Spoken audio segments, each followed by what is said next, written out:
about the structural units of advanced processor in embedded system.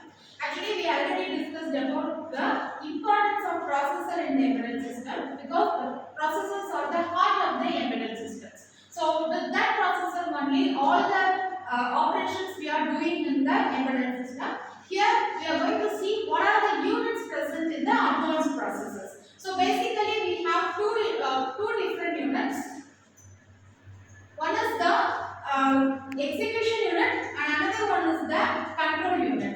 Okay, the execution unit will execute what are the programs we have given, and the control units that will fetch and it will give what are the programs, what are the codings we have written in the written for our applications. So that control unit is otherwise called as the program flow control unit, and this is what your execution unit we call it as the E. And this is what the basic essential unit that is present invariably in all the processes.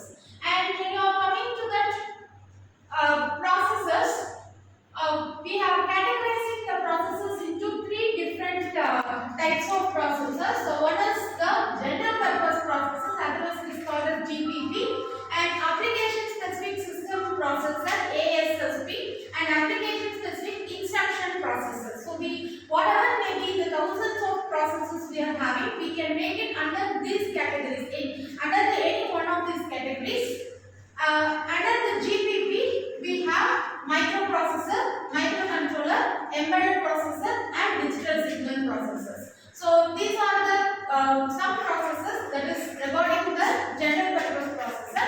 In microprocessors, there is what we can tell it as a common thing, 8085, 8086 are examples, and this microcontrollers, the 8051 and other Motorola controllers are coming. And in the embedded processors, we have to think we have to take the particular processors where we are using for a single application. So we call it as an embedded processor.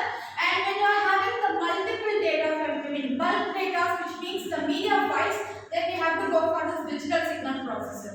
And this application specific system processors is what? Where the application is very particularly given, then we have to go for this application specific system processor. And application specific instruction processor, that is depending upon the instruction sets of the processor. And now we are going to see what are inside the processors. Okay. So the first thing we are going to see is the block diagram of your advanced processor, and the units in the block diagram represents the structural units of the advanced processor. The very basic thing what we have already known is the ALU, that is what our arithmetic and logic unit, and other than that we are having some other units which are very mandatory for advanced processor in addition to the basic things what we have to do. So we have already studied about this ALU, we have already studied about the instruction decoder, instruction registers, and then instruction queue, and along with that we are having this address bus, data bus, and control bus, and all these units are available in the normal processors also. And now we are going to list out what are the advanced units present.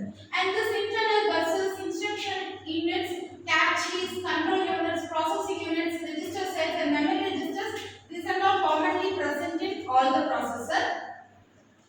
And now we are going to see one by one about what are the things available in your advanced processors. Number one is the internal buses, and we can divide the internal buses into three different types: address bus, data bus, and control bus. Obviously, from the name itself, we can understand that address bus carries the address of the data or address of the memory. Actually, this will take the address from the MAR. MAR is a register, that is what? Memory address register. So, where the address is stored in that register, which can be talked to the external I/O device, or which can be talked to the available memory device. And the next one is the data bus, and the data bus will carry the data which is already stored in the address. Okay, so we can understand that the data is stored in the particular address. So the first part tells where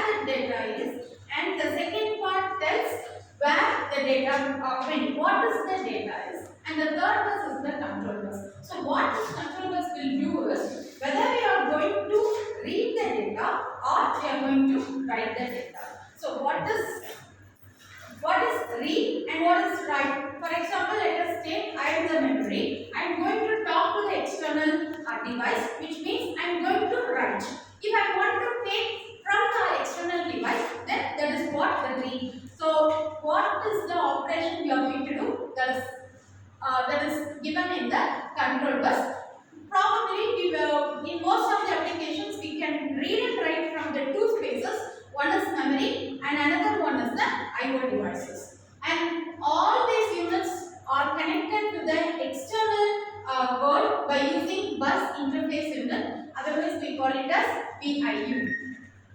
Thank you.